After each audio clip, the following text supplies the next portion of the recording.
Hi hello నమస్తే, నేను మీ శ్రావ్య. ఈ రోజు మనతో పాటు ఒక స్పెషల్ గెస్ట్ ఉన్నారు. మరి తను ఎవరు అనుకుంటున్నారా? తను ఒక స్పిరిచువల్ హీలర్, వేదిక్ న్యూట్రిషనిస్ట్, ఒక లైఫ్ కోచ్. మరెవరో కాదండో, తనే వనజా రామశెట్టి గారు. మరి మేడం గారితో మాట్లాడి మరికొన్ని విషయాలు తెలుసుకుందాం. నమస్తే మేడం. నమస్తే అమ్మా. ఎలా ఉన్నారు మేడం? బాగున్నానమ్మా, నువ్వు ఎలా ఉన్నావు? నేను కూడా చాలా బాగున్నాను మేడం. మేడం, మనకి ఇప్పుడు అమావాస్య పౌర్ణమి వస్తుంది. మరి అమావాస్య పౌర్ణమి పూజా విధానంలో ఏ దేవుణ్ణి పూజిస్తే మంచిది అంటారు మేడం? ఓకే, అమావాస్య పౌర్ణమి ఏ దేవుణ్ణి పూజిస్తా అంటే మిగతా రోజులు కదా. సో అందుకే ఏంటంటే మన సాంప్రదాయం ప్రకారం నిత్య పూజ, నిత్య దీపారాధన అంటాం కదా. అయితే ప్రతిరోజు ఏ ఇంట్లో అయితే దీపం ఉంటుందో ఉదయం సాయంత్రం, అది కూడా మళ్ళీ ప్రతిరోజు దీపం ఉన్న ఇల్లు ఎప్పుడు లక్ష్మీ కటాక్షంగా ఉంటుందని అంటారు అనమాట. అయితే చాలా మంది ఏం చేస్తారంటే ఏదో ఒక వారానికి ఒక రోజు పూజ, లేకపోతే ఇలా అమావాస్య రోజు పూజ, లేకపోతే పౌర్ణమి రోజు పూజ, ఇంకా కొంతమంది ఏంటంటే పండగలకి మాత్రమే దీపం పెడతారు ఇంట్లో. సో ఇలా ఉందన్నమాట. అయితే ఎవరికైతే నిజంగా భగవంతుడి ఆశీర్వాదం, పూజ అంటే ఏదో మూఢత్వం అనో మూఢనమ్మకాలు అలాంటివి కాదు కదా. పూజ అంటే మన ఇంటిల్లిపాదిని రక్షించే ఒక రక్ష. మనం పెట్టే దీపం కానీ, మనం చదివే స్తోత్రాలు కానీ, చేసే జపాలు కానీ, అమ్మవారి స్తోత్రాలు, అష్టోత్రాలు, శతనామావళి, ఇవన్నీ ఏంటంటే మనందరికీ ఒక పాజిటివ్ ఆరాని క్రియేట్ చేస్తాయి మన చుట్టూరు. మనం అంటాను చూడు, వాళ్ళని చూస్తే చాలా పాజిటివ్ ఎనర్జీ ఉంది, కొంతమందిని చూస్తే చాలా డల్ అనిపిస్తూ ఉంటుంది, అవునా?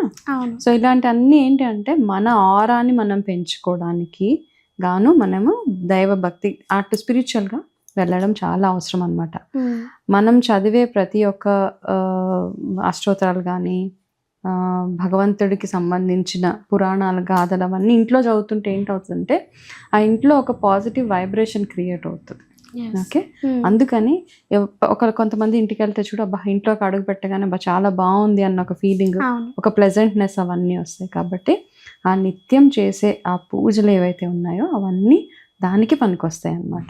ఇంటి పెద్ద చేసే పూజ అంటే ఇంట్లో మగవాళ్ళే మెయిన్గా పూజ చేస్తారు కదా. ఆయన చేసే పూజ ఇంటిల్లిపాదికి డిస్ట్రిబ్యూట్ అవుతుంది అనమాట. వాళ్ళ ఇంట్లో ఒక నలుగురు ఉంటే వాళ్ళ ఫాదర్ చేసిన పూజ వాళ్ళ వైఫ్కి ఒక సగం, పిల్లలకి ఒక సగం వెళ్తూ ఉంటుంది. అందుకని వాళ్ళు చెయ్యాలి. ఈ మధ్య కాలంలో ఏంటంటే మగవాళ్ళకి టైం కుదరకనో చాలా మంది చెయ్యరు, దాన్ని ఆడవాళ్ళకి హ్యాండ్ ఓవర్ చేసేసారు. ఆడవాళ్ళు చేసిన పూజ ఆడవాళ్ళ వరకే ఉంటుంది, అది గుర్తుపెట్టుకోదు. మ్యాక్సిమం వాళ్ళ పిల్లల వరకు వెళ్తుంది. అయినా అమావాస్యకి పౌర్ణమికి ఏ భగవంతుని పూజించాలి అని అడిగావు కదా. సో మనం చాలా దగ్గర వింటూ ఉంటాం, అమావాస్యకి లక్ష్మీ అమ్మవారి పూజలు ఎక్కువగా చేయాలన్నమాట. ఆ లక్ష్మీ అమ్మవారు పుట్టింది కూడా అమావాస్య కాబట్టి మనం దీపావళి అమావాస్య రోజు జరుపుకుంటాం కదా. సో అంటే చాలా మంది దీపావళికి మాత్రమే అమావాస్యకి దీపాలు పెడుతూ ఉంటారు.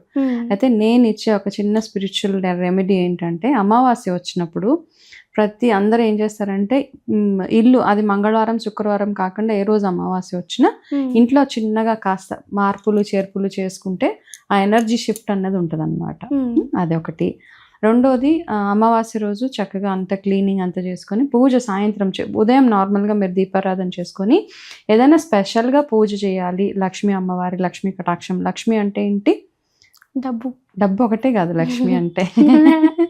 లక్ష్మి అంటే లక్ష్మిలో ఎన్ని ఉంటారు? అష్టలక్ష్ములు కదా. లక్ష్మి అంటే ఏంటి? గోల్, లక్ష్యం అనమాట.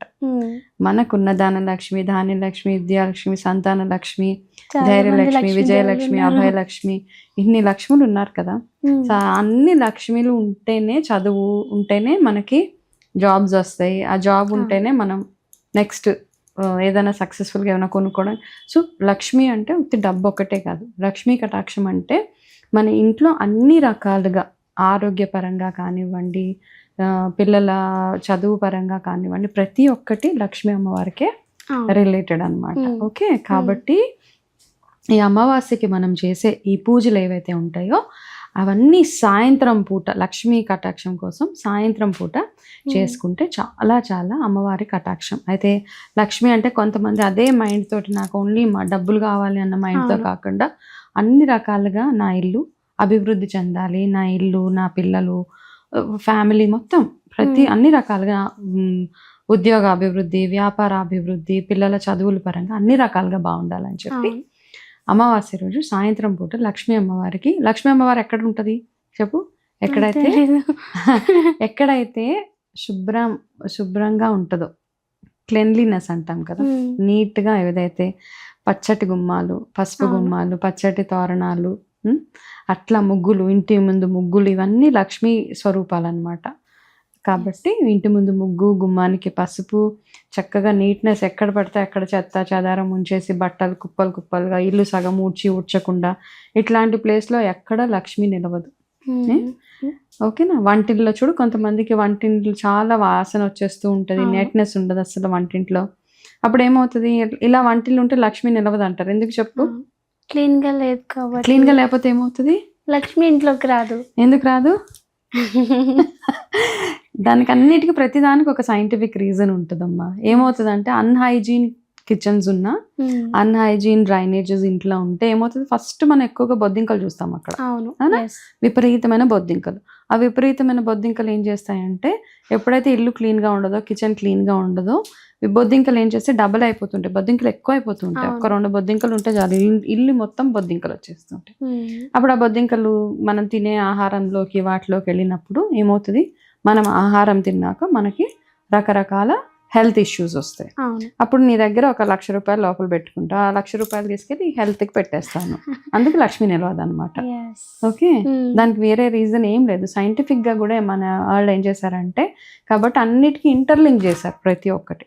కాబట్టి మన ఇల్లు ఎప్పుడైతే శుభ్రంగా ఉంటుందో మన మనసు ప్రశాంతంగా ఉంటుంది. మనసు ప్రశాంతంగా ఉన్నప్పుడు మనం చేసే ప్రతి పూజ భగవంతుడికి పీస్ఫుల్గా చేయవచ్చు అనమాట. మేడం, మనం ఇందాక మాట్లాడుకున్నట్టు లైక్ ఓన్లీ అమావాస్య పౌర్ణమి వచ్చినప్పుడే కొంతమంది దీపాలు పెడుతుంటారు, నార్మల్ టైంలో పెట్టారు కదా మేడం. అలాంటి వాళ్ళ ఇంట్లో మనకి ఏమైనా నెగిటివ్ ఎనర్జీస్ కనిపిస్తాయా మేడం? లైక్ ఇలాగ నిత్యం గొడవలు అవ్వడం కానీ అలాంటి. ఇక్కడ అంటే నా ఒపీనియన్ చాలా డిఫరెంట్. ఇక్కడ కొంతమందికి రకరకాల కారణాల వల్ల వాళ్ళ ఇంట్లో పూజ చేసుకోవడం కుదరదు.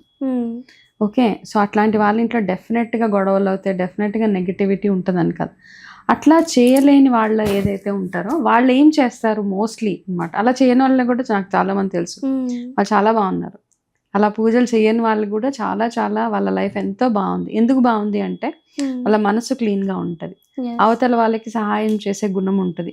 భగవంతుడికి డైరెక్ట్గా పూజ చేయకపోయినా ఏవేవైతే చేస్తే భగవంతుడు ఆశీర్వాదం కలుగుతుందో, అంటే పేదవాళ్ళకి సహాయం చేయడము, బ్రాహ్మణులకు సహాయం చేయడము, మంచి కార్యక్రమాలు చేయడము, పశుపక్షాదుల్ని చూసుకోవడము, ఇవన్నీ చేస్తూ ఉన్న వాళ్ళ ఇంట్లో కూడా నిత్యం లక్ష్మీ కటాక్షం ఉంటుందన్నమాట. అట్లాంటి వాళ్ళు ఎప్పుడో ఒకరోజు చేసినా పర్వాలేదు. ఇవన్నీ చేయకుండా మనం అన్ని జలసీతోటి, కుళ్ళు కుతంత్రాలతోటి, అవతల వాళ్ళు చెడిపోవాలి అని మైండ్ తోటి ఉన్న వాళ్ళకైతే డెఫినెట్గా ఎన్ని పూజలు చేసినా అవి పని చేయవు అనమాట. కాబట్టి అమావాస్య రోజుకి చేయాల్సింది లక్ష్మీ పూజ. లక్ష్మీ అమ్మవారిది కనకదార స్తోత్రము ప్రతి అమావాస్యకి చదవచ్చు. లక్ష్మీ కటాక్షం కోసం నేను చెప్పే సింపుల్ రెమెడీ, 9 ఉసిరికాయల మీద పువ్వొత్తులు పెట్టి లక్ష్మీ అష్టోత్రం కానీ కనకదార స్తోత్రం కానీ చదివేసి ఈ 9 ఉసిరికాయలు చక్కగా అలంకరించి పసుపు కుంకుమతోటి పువ్వొత్తులు నెయ్యిలో ముంచి పెట్టి అమ్మవారికి ఈ ఉసిరితోటి హారతి ఇవ్వండి ప్రతి అమావాస్యకి.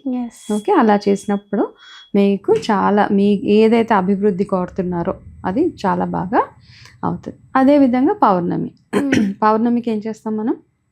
పౌర్ణమి కూడా సాయంత్రం పూట చేసే పూజలే. పౌర్ణమికి లలిత అమ్మవారికి అత్యంత ప్రీతికరమైనది పౌర్ణమి అన్నమాట. ఆ రోజు ఎక్కువగా పౌర్ణమి రోజు లలిత సహస్రనామాలు సాయంత్రం పూట చంద్రోదయం దగ్గర కూర్చొని లలిత సహస్రనామాలు చదువుతూ, ప్రతిసారి మనం గుర్తుపెట్టుకోవాల్సింది ఏంటంటే ఉదయం సాయంత్రం ప్రతిరోజు ఇంట్లో నిత్య దీపారాధన చేస్తూ అమావాస్య పౌర్ణమి వచ్చినప్పుడు ఎక్కువగా దీపాలు వెలిగించుకోవడం, దీపావళి కోసమే వెయిట్ చేయకుండా అమావాస్యకి పౌర్ణమికి మీ ఇంటిలో 9 దీపాలు 11 దీపాలు అట్లా ఈవెన్ ఆడ్ నెంబర్ అంటాం కదా, అట్లా పెట్టి లలిత సహస్రనామాలు చేస్తూ ఆ 2 రోజుల్లో మీరు చేయాల్సింది ఏంటంటే మీకు చేతనైనంత అవసరమైన వాళ్ళకి సహాయం చేయడం. మీరు దేవుడికి 100 లీటర్ల పాల అభిషేకం చేసినా ఏం చేయాలి? అభిషేకం చేయాలి. ఎందుకంటే భగవంతుడు ఇచ్చిందివే అవన్నీ మనకి, కాబట్టి అభిషేకాలు చేయొచ్చు. కానీ కొంతమంది అతిగా చేసేస్తూ ఉంటారు, 200 లీటర్లు 300 లీటర్లు, అలా అవసరం లేదు. అవన్నీ అవసరమైన వాళ్ళకి ఇచ్చి ఈ పౌర్ణమికి అమావాస్యకి అమ్మవార్ల స్వరూపంగా మనం వీళ్ళని లలిత అమ్మవారిని లక్ష్మీ అమ్మవారిని పూజిస్తే అన్నీ బాగుంటాయి. ఎస్ మేడం, చాలా బాగా చెప్పారు madam. Thank you so much. Welcome.